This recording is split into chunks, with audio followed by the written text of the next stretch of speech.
So I want you to keep in mind that when you're driving, it's about strategy and it's about you making good decisions on how to get your passenger from point A to point B. All right. Or a concert. I went to many concerts in LA. So many concerts. I've taken people to Coachella. I'm gonna go. Can't be a sitting duck. I don't like being a sitting duck. All right. Like residential neighborhoods during off-peak hours. Not safe, especially as a black man here in this country. You don't want to be sitting around just lingering. It's not safe. All right.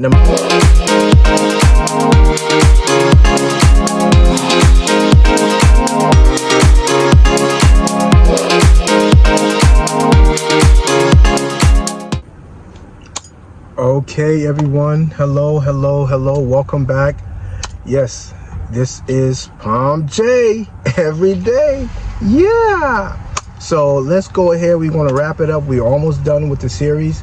I'm going to talk about strategic driving, how to drive smart but not hard. Okay. This is for all my gig workers, specifically the drivers, Lyft drivers, Uber drivers. I am trying to give you the download. I'm trying to give you the gems, the nuts and bolts of how to be successful, how to earn $80,000. And also how to make $10,000 in just tips. All right. And this is our series on the journey to $80,000 and $10,000 in tips. Strategic driving. Let's get into it. All right. So I want you to keep in mind that when you're driving, it's about strategy and it's about you making good decisions on how to get your passenger from point A to point B. All right. Did you know that driving during the right hours, in the right areas, can double or even triple your earnings? I figured out it very early on, and it's one of the key reasons why I made over 80K, if you will, as a Lyft driver. Okay. So let's get into it.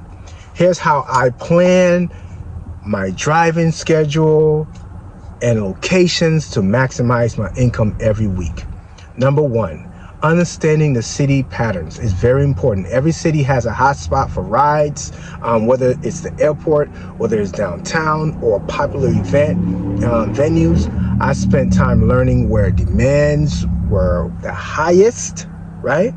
And during times of the day that they were not so high. Number two, work peak hours, being in the know. Peak hours are like your gold mines, right? For me, mornings from like 6 to 9 a.m. and evenings from 5 to 9 p.m. were always busy with commuters. Weekends were even better. Late nights from 10 p.m. to 2 a.m., were full of riders heading home from bars or clubs. All right. Number three, leveraging surge pricing. Whenever there was a big event like a football game or a concert, I went to many concerts in LA. So many concerts. I've taken people to Coachella.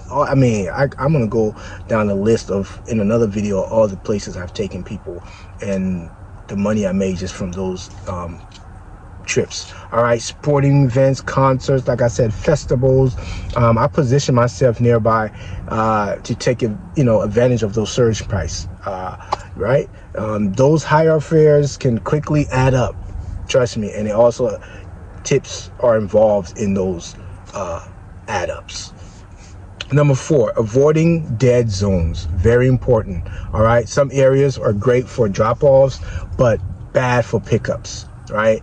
I always avoided places where I'd end up waiting too long for the next ride. I can't be a sitting duck. I don't like being a sitting duck. All right. Like residential neighborhoods during off-peak hours.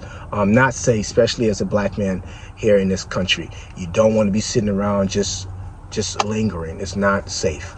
All right. Number five, track demand with app. All right. Use your Lyft app. It's very important. Lyft's heat is called like the heat map. Lyft's heat map.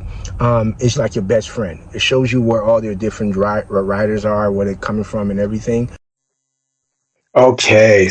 I'm gonna continue, but before we do, I just wanted to give you a quick, beautiful, scenic view of the entire landscape of downtown LA. And the area I used to live in was Baldwin Hills. So I'm up in the hills and I'm looking down at the LA skylines in the daytime. It's such a beautiful sight. But anyway, we're going to continue. So like I was saying, for number 5, track demand with the app, right? Lyft's heat map is your best friend. It shows where rides are needed most in real time. I use this feature to stay in the busiest areas and keep downtime to a minimum. Okay. And number 6, I adapt to seasonal trends. For example, during the holidays, I focused on shopping malls and airports. In the summertime, I targeted tourist spots. Knowing when and where people are traveling can make a big difference in your earning, especially with tips. All right. So strategic driving is all about working smarter, not harder. By planning your schedule and staying in high demand areas, you'll be amazed at how much more you can earn. These small adjustments made a huge difference for me, and they can do the same for you too. Okay? So, those are my secrets to making over $80,000 as a Lyft driver and more than $10,000 in tips. Professionalism, customer experience, strategic driving is it all adds up to success. Okay. If you found these tips helpful, give this video a thumbs up and hit the subscribe button. I've got more inside strategies coming your way to help you succeed in the gig economy. And let me know in the comments, are you driving for Lyft or Uber? What's been your biggest challenge? I want to know. I like to hear your stories and see if I can help wherever I can. Okay, so in my next video, I'm going to break down 10 mistakes to avoid as a rideshare driver. Trust me, these could save your time, your money, and stress. Okay? Thanks so much for watching. And remember, with the right mindset and strategies, you can turn any side hustle into a success story. I'll see you in the next video. All right? Have a great rest of your day and drive safely out there, everyone.